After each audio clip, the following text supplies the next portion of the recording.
जय हिंद दोस्तों।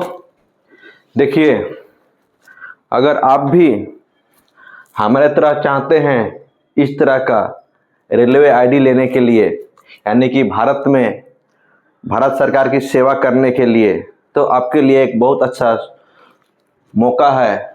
Railway group D की बहाली आ गई है और आपको मालूम है कि इसका नोटिफिकेशन सितंबर में ही आ गया था। इसमें 22,000 पोस्ट है। ये बहुत बड़ी बात नहीं है इसका नौकरी लेना, ठीक ना। आप अगर थोड़ा सा मेहनत करेंगे, 5-6 महीना भी अगर अच्छा से मेहनत कर देंगे और आपका 8, 9, 10 थोड़ा अच्छा से पढ़े लिखे हैं तो 100% की आपकी नौकरी हो जाएगी। ये बहुत बड़ी सिलेबस, ये कोई यूपीएससी का एग्जाम नहीं निकालना है हम लोग का, ठीक ना। थोड़ा सा इसमें देखिए, बहुत बड़ी चीज नहीं है, ठीक। ये देखिए, हमको पढ़ना कितना है, ये मैथ में इतना पढ़ना है, साइंस में इतना पढ़ना है, रीजनिंग में इतना पढ़ना है, ठीक ना। और थोड़ा सा जीके जीएस करंट में इतना पढ़ना है। ये सब जो है ये नोटिफिकेशन के बारे में है, ठीक ना। हम लोग को इतना ही पढ़ना है और इसी पे केवल फोकस करना है और नौकरी आराम से ले लेना है, ठीक। एक टारगेट लेके चलिए कि हमको इतना पढ़ना है। इस सभी लेसन से मान लीजिए 20-30 क्वेश्चन, 30 क्वेश्चन, 35 क्वेश्चन अनुमानित बना लीजिएगा तो हमको लगता है कि आपको 4 महीने से 5 महीने से बेसी नहीं लगेगा। थोड़ा ढंग से मेहनत कर दीजिएगा तो पक्का है कि आपका नौकरी हो जाएगा। ये सब नोटिफिकेशन है, 31 तारीख चालू होने वाला है, 2 मार्च को क्लोजिंग है डेट, 500 फी है। ये सब आप देख लीजिएगा बढ़िया से। ये सब ओबीसी का 3 साल छूट दिया गया है, SC ST का 5 साल छूट दिया गया है, जनरल का मिनिमम एज, जो सबका लिए मिनिमम एज 18 साल रखा है, चाहे जनरल हो चाहे SC ST हो, किसी के लिए भी, ठीक ना। और मैक्सिमम एज 33 साल है जनरल और EWS के लिए। और ओबीसी में 3 साल छूट मिलेगा और SC ST में आप हैं तो आपको 5 साल का छूट मिलेगा। और आप EBC SC ST और फीमेल हैं तो 250 फी लगेगा। ये फी रिटर्न हो जाता है। ये जो फी लगता है एग्जाम फी, अगर आप एग्जाम में बैठिएगा तो आपको प्रेजेंट होइएगा तो आपका फी रिटर्न हो जाएगा, अगर प्रेजेंट नहीं होइएगा तो रिटर्न नहीं होगा। और ये जो 500 फी है, अगर ये लोग एग्जाम में बैठेंगे तो 400 रिटर्न होगा और 100 रिटर्न नहीं होगा। और EBC जो है, जो बहुत गरीब है OBC के आदमी, वो EBC से अपना फॉर्म भर सकते हैं। लेकिन मैं बोलूँगा आप लोग EBC से फॉर्म नहीं भरिएगा, आपकी नौकरी में परेशानी होगी। ये इसका बहुत कम प्राइस ही रखा गया है, इनकम 50,000। जिसका इनकम है 50,000 से कम वही आदमी ये भर सकता है। आज के डेट में कोई झाड़ू मारने वाला या कचरा चुनने वाला कभी 50,000 से कम इनकम नहीं होगा। कुछ भी काम कीजिएगा आप, कुछ किसी से मजदूरी करिए, केकरो घर चाहे केकरो घर बर्तनों साफ कीजिएगा, फिर भी आपका 50,000 से ऊपर ही मंथली हो जाएगा। ये ईयरली हो जाएगा, मंथली नहीं, ईयरली 50,000 से ऊपर हो जाएगा। और फिर आप वेरिफिकेशन के बाद आपको डिस्क्वालीफाई भी किया जा सकता है, नौकरी से बाहर भी किया जा सकता है। ये आपका बेसिक पे है। ये क्वेश्चन है 90 पूछेगा, ये टाइमिंग है 90 मिनट देगा। 100 क्वेश्चन के लिए 9 मिनट, नेगेटिव 1/3 है और पासिंग मार्क ये सब है। और मेल के लिए जब ये क्वालिफाई कर जाइएगा तो ये सब पूरा डिटेल लिख दिए हैं, आप लोग तो देख लीजिएगा, गूगल में भी जाकर देख लीजिए, चेक कर लीजिएगा, ठीक। और हम लोग को पढ़ना ज़्यादा नहीं है। देखिए, मैथ में यही 10-15 को लेसन पढ़ना है। और साइंस मैथ जो पूछेगा 25 नंबर का, जिसमें आपका 15 को लेसन है, ये 25 नंबर का पूछेगा। मैथ रहेगा आपका 25 नंबर का, ठीक ना। और इसे 15 को 16 को लेसन से पूछेगा। और साइंस में देखिए आपका फिजिक्स, केमिस्ट्री और बायो, आप 8, 9, 10 बढ़िया से पढ़े हैं तो केवल आपको रिवीजन करना है, इससे बाहर ही नहीं पूछता है, ठीक ना। और रीजनिंग ये थोड़ा बहुत है, रीजनिंग भी आपका मैथ पे ही संबंधित रहता है। और थोड़ा सा पढ़ लीजिएगा, ब्लड रिलेशन, ये सब ना, आराम से नौकरी हो जाएगा। बहुत बड़ी सिलेबस नहीं है। हम लोग, बच्चा फेल कहाँ होता है, वो लोग समझता है कि हार्ड क्वेश्चन पढ़ेगा, हार्ड पढ़ने के चक्कर में वो फेल हो जाता है।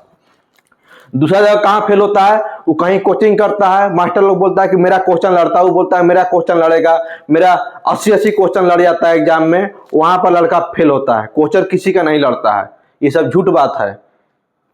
पैटर्न लड़ता है थोड़ा बहुत, उससे रिलेटेड रहता है, लेकिन क्वेश्चन किसी का नहीं लड़ता है। 1-2 क्वेश्चन टैली कर गया तो क्या हो, टैली तक करता ही नहीं। हमको तो नहीं लगता किसी मास्टर का एक भी क्वेश्चन टैली करता हो, कभी भी किसी का टैली नहीं करता है क्वेश्चन। ये सब झूठ बात है। ये देखिए, साइंस, विज्ञान, खेलकूद, ये सब पढ़ लीजिएगा थोड़ा सा, और ये मैथ से पढ़ लीजिएगा, आराम से आपका नौकरी हो जाएगा। मास्टर कहता है कि हम जो पढ़ाएंगे वही क्वेश्चन आएगा, तो ये आपको मूर्ख बनाता है। आप ये बताइए, जो आप पढ़ाता है मास्टर या जो आप पढ़िएगा एकदम हूबहू तो कभी नहीं आएगा। उसको घुमा के ही आता है। जैसे आप लोग पढ़ते हैं, मान लीजिए हम पढ़ते हैं कि मोटरसाइकिल के साइड मिरर में कौन सा लेंस प्रयोग किया जाता है, तो उत्तल लेंस। ठीक, आप ऐसे पढ़ें कि गाड़ी के साइड मिरर में कौन सा दर्पण प्रयोग किया जाता है, लेंस, तो आप उत्तल दर्पण याद कर लिए। अगर पूछ दे कि गाड़ी में पीछे की चीज देखने के लिए कौन दर्पण का प्रयोग किया जाता है, तो उसका भी आंसर होगा उत्तल लेंस। तो आप बोलिए कि नहीं हम तो साइड मिरर पढ़े थे, पीछे के लिए नहीं पढ़े थे। ऐसे ही क्वेश्चन पूछता है, क्वेश्चन वही रहता है, उसका डीएनए घुमा पूरा के नाती पोता के रूप में उसको पूछ दिया जाता है। क्वेश्चन वही रहता है।